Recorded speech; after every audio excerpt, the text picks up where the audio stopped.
Hello, welcome to episode number 15 of the Cashflow Pirate Podcast. My name is Richard, and it is the 22nd of September 2019. No idea why I told you the date, but I did. Now, I'm going to try and record this episode in one take, because being as lazy as I am, which you've probably gathered by now, I don't want to edit it. So my idea is to do no editing and just record it in not one big breath, but one big single go. So let's see how we get on with that. Now, last week, 2 weeks ago, I did an episode on virtual assistants and Amazon FBA. So this is, like I said, nearly 2 weeks later. So I just thought I'd give you an update on where I'm going with that so you can follow along nicely. Okay, so I'll start with, as you remember, again, if you haven't listened to the other episode, then probably should, because it makes way more sense now. But I was looking for someone to create a website for me so I could sell some of my gaming t-shirts. It was mainly just a test to see if I could get other people to do decent work, which meant I could free myself up and work on other stuff. So I went on to Fiverr and I paid the guy $25 to create a WordPress website for me for selling print-on-demand t-shirts. So again, I told you last week that the website was called We Game Therefore We Are. I just gave him a blank WordPress install. He'd done the website. If you've taken a look at it, you know what it looks like. So he did it. He did the website. It's all done. It's got a shop on there. It's all looks okay, to be honest. Again, as always the problem, the reason it hasn't moved on much from probably last episode, but if you looked at it, it's me. I am the bottleneck here, which was always my problem. You know, I have a great idea, I'm working on it, and then I'm always ready to move on, to push it forward to the next thing, to start social media, to do other stuff. I never quite want to finish the bit I started on. So the idea was to pay someone to do the bit that I didn't want to do. But it's come to me again because I actually have to upload some t-shirt designs for him to import into the shop. So he's done all his bit. And the bit where I needed to upload t-shirts, I've got delayed and, insert excuse here, but I haven't done it. So that is where that site is at. So it's not really hasn't really got any further in 2 weeks really, which is unfortunate, but that is down to me. So, if I wasn't busy recording podcasts, again, insert excuse, I would have done it.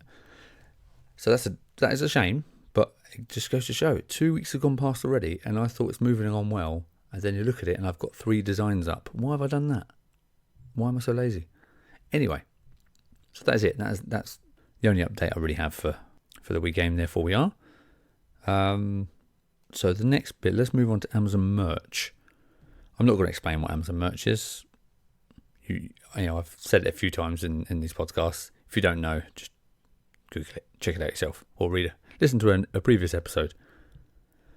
Now, I've managed to upload all 25 slots that I had available. So, like I said, you get given a certain amount of slots to use on Amazon. It's up to you to fill them. And for the longest time, I had just 1 or 2 t-shirts just uploaded, which is ridiculous when it's, like I said, it's free to have an account. It's free to upload. You just need the designs to do it. And I had more than enough designs. I just didn't do it for about a year. So another slap on the wrist for me. This time, it was actually a very nice sense of achievement to get all 25 designs put up. All my slots are filled out. Some of them are. I am aiming for again, like I said, it's Q4 coming, so I did aim some of the shirts at the Q4 period of time. So I think there's 2 or 3 that are Christmas themed t-shirts. I don't think I have any Halloween ones, weirdly enough, but I might have a little look just to see if I've got any in my catalogue of t-shirts that I've collected. I'm hoping I'll start getting a few sales on those, but I've got more chance now because I have my full range put up there. So please tell me that you've done this since the last episode. Please tell me in the 2 weeks you haven't bottlenecked yourself and just sat on a load of t-shirt designs, or you've got 10 slots available and you haven't put any up. Come on.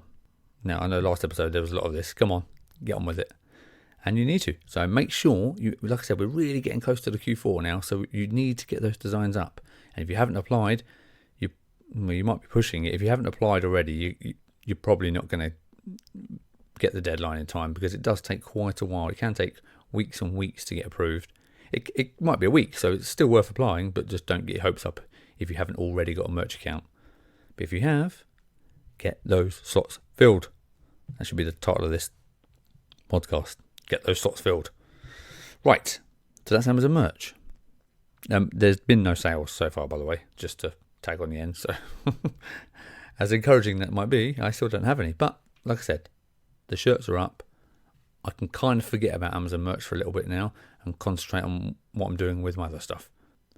So let's move on to Amazon FBA or FBM, which is, again, FBA is fulfilled by Amazon, where you send them stuff, they pick and pack it and send it out for you and deal with it. And FBM is fulfillment by merchant, which is you or me, us, we. So FBM is basically just like eBay. You know, you list something on the site, on eBay, on Amazon, you set the price, someone buys it, and then you ship it out, wrap it up and ship it out to them, print off the label from their system and send it out. That is FBM. So that's the difference. So we will start with some good news. I had a sale. I got a sale on Amazon FBM. How cool is that? So it was actually a mouse. I tell you what, I bought this mouse down in Portsmouth about, 6 months ago, maybe 6 months ago. And it was from a charity shop. And they had a little display out, and it had all these boxes, and they all had these yellow stickers on. And I said to the lady, why have all these got like sale stickers on them? What's the deal with all this stuff? Because it looked pretty brand new. And she said to me, yeah, this is stuff that we get from, I think she said Aldi or Lidl, one of those two. They've set up a deal with this charity to send them any surplus stock that didn't sell. They send it to the charity. I assume they get some sort of tax rebate for doing this, rather than sending it back to their suppliers and getting rid of it. But anyway, cynicism aside, that's what they do. And then this charity gets it and then obviously sells them on.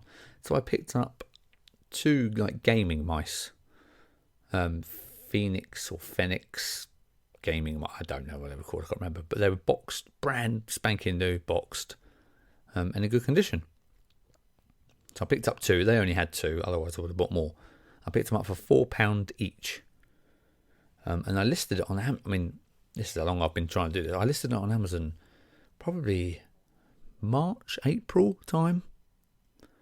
And they were going on there for that. Amazon listed them as about £40 each. And I was like, what? That can't be right. That can't be right. So I did list it for what they recommended. Nothing happened. No sales for the next couple of months. So I thought, what I'll do, I'll just drop it down to half that, £20. So I just set it for $19.99. I set it for probably a month ago, and I kind of forgot I even had them. And then the other day, I had a notification: you have a sale, and someone bought the £20 mouse, plus £2.98 or something like that, postage and packaging. So I made them pay that.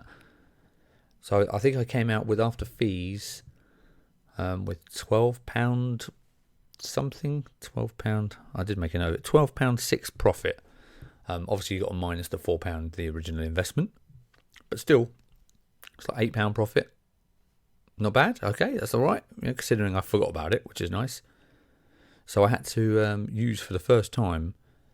I did want to record this as a screen capture, but it kind of went into a panic because obviously you have to ship it out pretty quickly.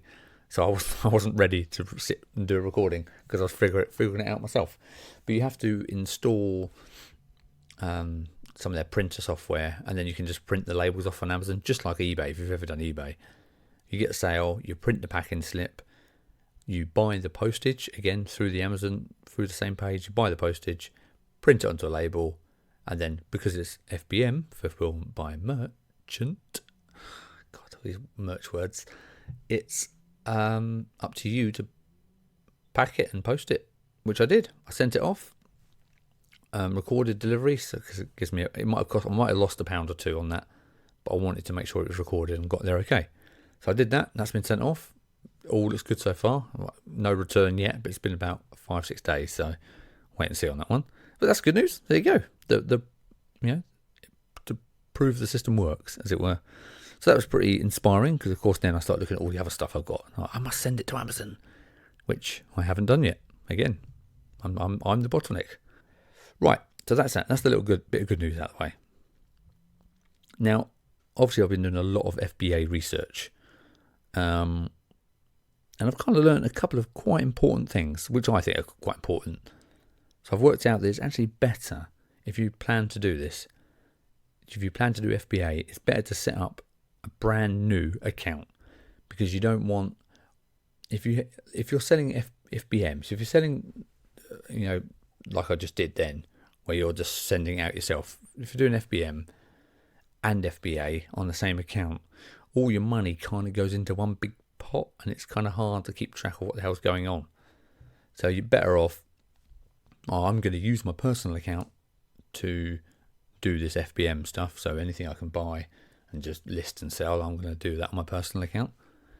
But then FBA, where I'm going to research products and then ship them to Amazon to do, and then they will be dealing with everything. I'm just going to send it to them and forget about it. They can do all the rest. So that one, I'm going to set up I'm going to set up a brand new account and do it via that account, because then it's much easier to keep track. Now, obviously, that makes perfect sense. Just set up a new account, no problem, like eBay. However, Amazon don't really want you having two accounts. In fact, they rather frown upon it. So you're not actually allowed to have two accounts officially, which I didn't know.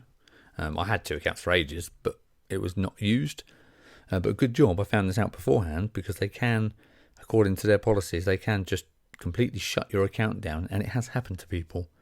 They can just shut your account down saying, nope, two accounts are not allowed. Boom, gone. There's your FBA gone.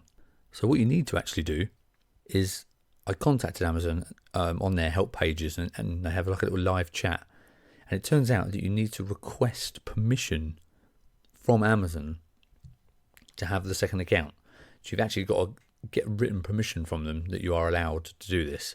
I don't know what the rules are on what you have to ask for. I just went through the chat system, and then someone gave me an email and said, look, email this address. I'll link the address in the show notes for you. Email this address and just say what you want to do. Can you have permission to do it? And then if they approve it, they'll just reply back to you approving it, and that is your written confirmation that you can have your second account. So I did that. I said, hi, something on the lines of, hi, I have a personal account with you that I've had a long time, and I've done some FBM on there. I'd like to start selling with FBA, but I would really like to keep this separate from my FBM account, just so it's easier to keep track of everything. Here is my second account name. I have already created it. Can I use this for FBA, basically? And that is roughly what I said. Can I have your permission to do so? So about 5-6 days after I sent that, I actually got a reply from Amazon saying, thank you for your email. Yes, we give you permission to use your second account for selling FBA. However, please be aware that we will be tracking like suspicious activity on your account. And what they mean by that is that you're not allowed, they actually say you're not allowed to, there can't be any, what's the word I'm looking for? Collusion between the two accounts. So you can't be buying something on your other account and giving yourself a review, that kind of thing. So they've got to kind of be totally independent entities. So just bear that in mind, because they will just shut you down. So that was quite good. So that's a quite important lesson to learn. But I got my permission, so all is good. What else have we got? The other things we've got is down. I found that there's two. That you have a selling, and you have an Amazon account, and you can have a seller account on your Amazon account. But it's not just you are a seller now. There's two types of seller accounts. So you have a seller account, you have a free seller account, and that means that when you list something for sale, just like eBay, you list it for sale. When you sell it, they take a percentage of each sale, and that is where they make their money. So that means you can list something for ages, or just the odd thing now and again, And then every time it sells, they just take a cut of it, no problems. And that's it. The other seller account you can have is actually like a pro. I don't know what they call it. I think it's a pro seller account. And that is the one where you pay £25 a month for. And for that, you don't have any, like, they don't take a percentage of the sale. They just take your fee. And I think they do sneak in some other fees somewhere, you know, or they have like handling fees and things, because if you're sending them their shipments, they post and pack it for you. So there are some sneaky little handling fees and some storage fees that they sneak in there, but they don't take a percentage of the sale, I believe. Something like that. Anyway, that's the two types of accounts. So if you've got a large volume, then you want to pay the £25 one, because you should be able to make that in a month. It's like even in the private, even in the sort of free account, if you think you're going to make more than £25 worth of profit, you may as well go for the pro account, because then your the amount you have to pay is cut off at £25. If you're selling 100 things and you have to pay percentage on every single item, you may as well pay the £25. So yeah, so I learned that. That's cool. So I've left my FBM, which is my personal account. I've left that as the free seller account, and then I'm going to use my second FBA account. I will pay the monthly fee for that eventually. So when I get to the point where I want to send my product to Amazon, that's what I'll do. So yeah, so there we go. So that is the end of the FBA FBM bit. I just some notes that I thought were quite useful, might be helpful for someone. The next bit. Let's move on to, well, we're still in the FBA realm here from last week, and it's the virtual assistant, the VA. So as you, I don't know if you remember or not, but it's paying £3. No, I'm not. $3 an hour, or $50 a month, whichever comes first, basically. And like I said, all I said to him was, look, I want an FBA business, so I need research doing, I need a website doing, probably I need product, I need a product, I need to speak into the manufacturer, everything, the whole FBA story, which you probably know about. I need, can you do this for me, because I'm far too busy and lazy. So that's kind of all I said to him, and I thought, well, I just want to see where he goes with it, because there's no point me giving him a list of orders when, to be honest, I don't really know what the correct way of doing it is, because if I did, I would have done it already. So I thought, well, and he says, yes, I know how to do this, etc., etc. So I said, okay, do you know what? For that much money, I'm just going to let him run free on it. So I said, okay, what do you need? Go for it. So that's what he's doing. So now he's done it in a bit of a weird way for me. Again, I didn't want to question it, because maybe that's the way he's used to working. So he said, okay, we need to build a website first. I'm like, first? How's that work? What do we need to build a website for? What? We haven't literally done nothing. All I've told you is what I want. He's like, yeah, we'll build a website first. I'm like, okay. So I did have to fight back the no, even though I'm entitled to, because I'm the one paying him. But I wanted to test out to see what happens. So I can tell you guys and see where the hell this goes. So I again, like I said, I've got WordPress hosting, and I do kind of know what I'm doing on WordPress. So I set up a new website for him, a fresh install of WordPress, created him an admin account, and just said, there you go, here's your login details, here's your password, go for it. I was quite interested, because like I said, he's building a website on something that we have nothing. It's really strange.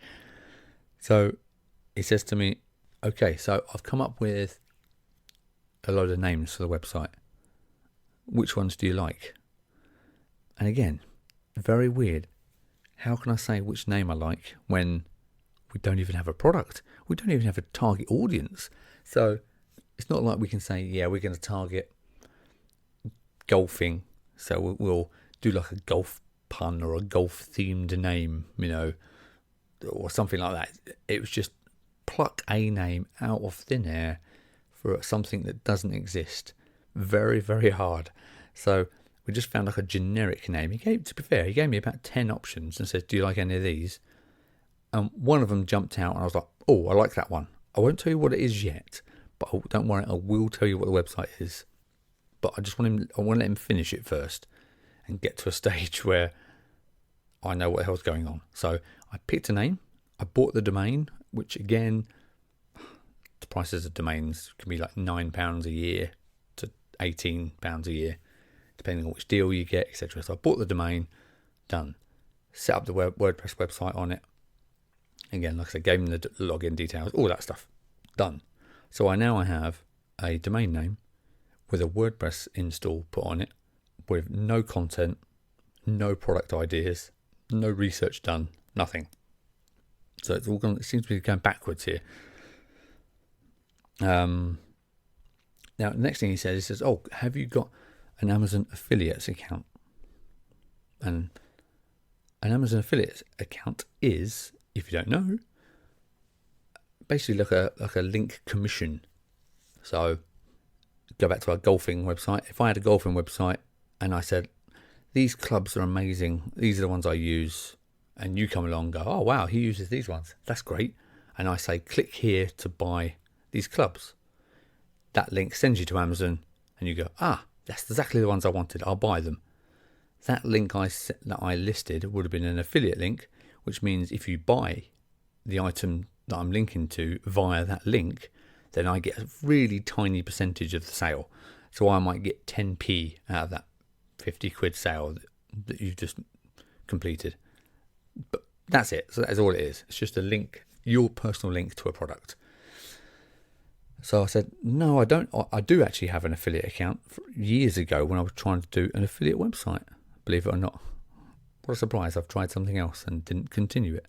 So, but they actually shut that down because I didn't use it for long enough. I didn't make any sales because I didn't do anything with it. So they shut that down. I was like, damn. So with my second account that I've created, my new business account, I applied for an affiliate. So again, it's just an application that you have to fill in. It says like, what do you plan? Again, this was really hard to get because the questionnaires from Amazon are, what is your website name? What industry is it in? What products do you plan to link to and sell on the website? How will you be marketing the website to drive traffic?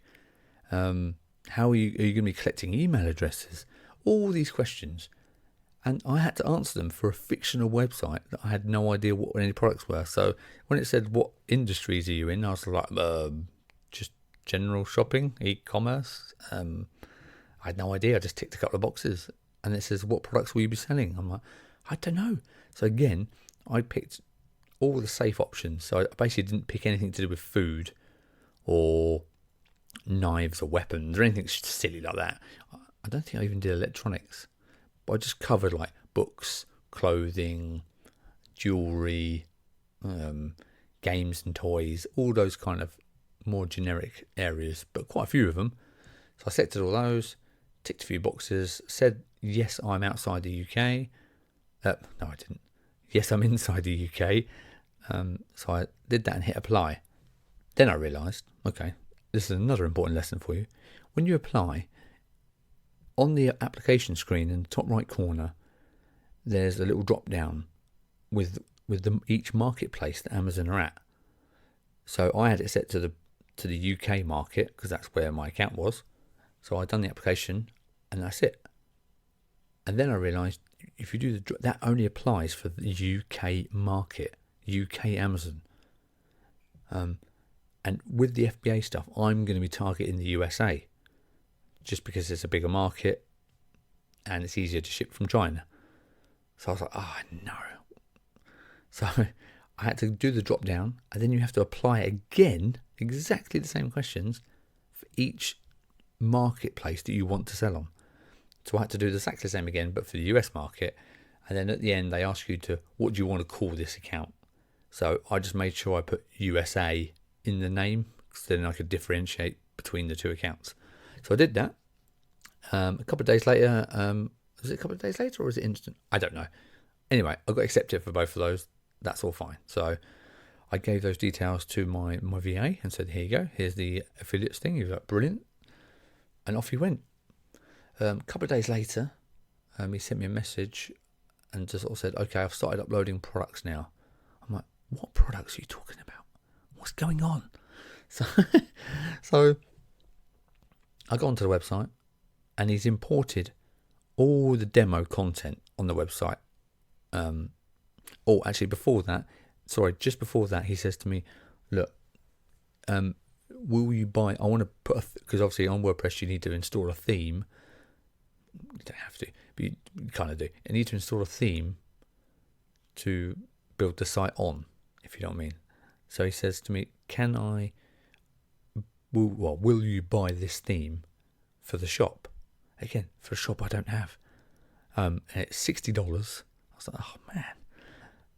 And I said, look, if this is the theme you're happy working with, fine.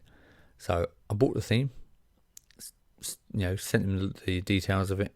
He uploaded it, installed it, imported all the demo content, sent me a message saying that he's just started uploading our products on it. So what he's doing is going through Amazon, going through some of the good popular sellers, grabbing my affiliate link for that item, and then pasting that product via my link into the website as a new product. So if you go onto the website, click on USB charger, I think one of them was that, and then if you click to buy it, it takes you to Amazon to buy it, I get the percentage. There we go. So I said to him, look, is this just to fill the shop out? Because otherwise I don't know if there's much point in doing this, or are we going to be marketing to try and sell stuff via this method? And he says, yeah, both. This will give us lots of products to have on the site, and if we're driving traffic to it, we may as well have affiliate links, and we can drive traffic and try and make some sales like that. So I was like, do you know what? Okay, it does kind of make sense. So fine. So I did that, and he says, okay, so over the next week we're going to be uploading about 100 products to the site, all with your affiliate links. So that is going to take quite a while. So fair enough. He then sent me a Google Sheet with basically the way he does the research. So it's got about 10 headers across the top of this sheet with it's got the item name on the left, and then it's got Amazon sales rank, average price of the product, how many sales it's making, how much profit it's making, all these factors across the top, and then they've filled in the details on the spreadsheet, so you can keep track of everything that's on your site and what is when they added it, what the performance was like. So pretty in-depth stuff. I mean, that's pretty intense research work there. So that was pretty cool. So that is where I'm at right now. So I've got a website with about 10 products on it, and he's slowly building it up with all the other products. That's it. That's all I've got. So there we go. So that's going well.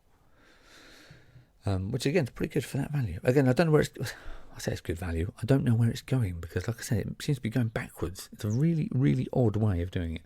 But I'll be interested to see. And who am I to criticise when I've got nothing to point to?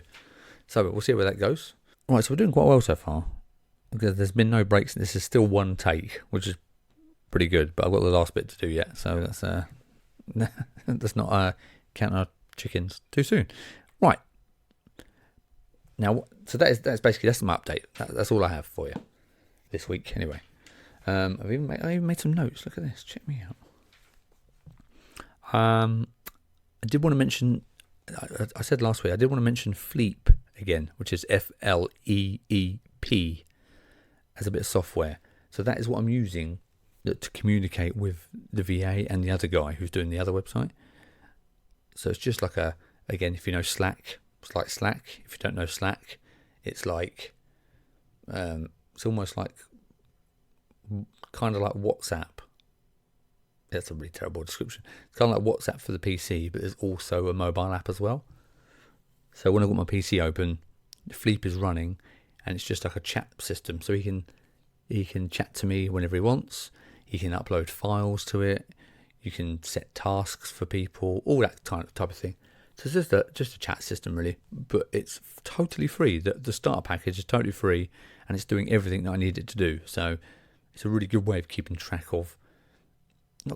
like separating all your little jobs, all your workers, anyone that's doing anything for you. It's a good way of separating them, putting them into this app, and then it's not going through like 5 different email accounts where you're trying to think who's replying to who. So it's all in this system. So I do highly recommend that. Link in the show notes again, but it's Fleep.io if you want to take a look. Very cool, very cool. Okay, and the other thing is just a huge thank you and hello to all the new listeners. Well, for my scale, it's gone a bit crackers the last few weeks. So we're at 373 downloads for the podcast now, which is amazing. And 121 of those have been in the last month. So, don't know what's happened, but someone, or unless I've got some super fan out there who's just downloading every episode 10 times each. I don't care. Thank you, that person. But if you are new, then welcome. Hello. Come say hello. Richard at cashflowpirate.com if you want to send me an email. Be nice to know who's listening. But what is also strange, I found, is that something like 43% of the downloads or listens are via Spotify. Who knew? Like I said last week, I don't think I've ever listened to a podcast on Spotify in my life, but apparently it's the thing to do now. So if you're from Spotify, hello, thank you very much. What I would like to, I'm going to say thank you. I giveth the one hand, taketh away. If anyone is enjoying these, even if you're not, like I said last week, if you're not enjoying it, you're probably not listening by this part of the episode. So that's a good time to ask for the people who are listening to please leave a review for me, if you don't mind. That'd be wonderful. iTunes, I don't really care where. Any reviews anywhere is amazing of you, and I do really appreciate it. But iTunes is the big one. If you can leave a review on iTunes, that'd be amazing. I will always read every single review out. So if you want to be famous, podcast famous. If you want to be famous, leave a review and I'll read it out on the show. No funny business, no horrible reviews, just so I read it out. I'm not going to read out horrible reviews. Okay, I will. Any reviews. Anyway, so if you could do that, that'd be amazing. I would appreciate it. And that is the end of the episode. That's all I have for you. I don't know if anyone, I will say actually, I did record a video on YouTube, just FBA from day one. Literally a 5-minute video of just what I was doing and how I was planning on making money. Go over to the Cashflow Pirate on YouTube, check it out. Subscribe, like if you want to, like whatever. That'd be great as well. I'm working on the next video now, which is a bit more, because the podcast is great, but sometimes I need to sort of just show you stuff. Like when I was explaining Amazon, I said top right of the screen. You're thinking in your head, okay, I can't really remember. So I'm going to do a video for all this stuff. So whenever I sell stuff and when I pack stuff for Amazon, I'm going to film myself doing it, so you guys can kind of see what the hell's going on and watch me make mistakes. Literally watch me make mistakes, and then you don't have to. So check that out as well. Keep an eye out for episode 2 for that. When I get some time, I will finish recording that, and you'll get notified if you subscribe, or you'll just hear me bang on about it next week. So, like I said, that's the end of the podcast. What are you still listening for? I'll catch you later. Ciao for now. Bye.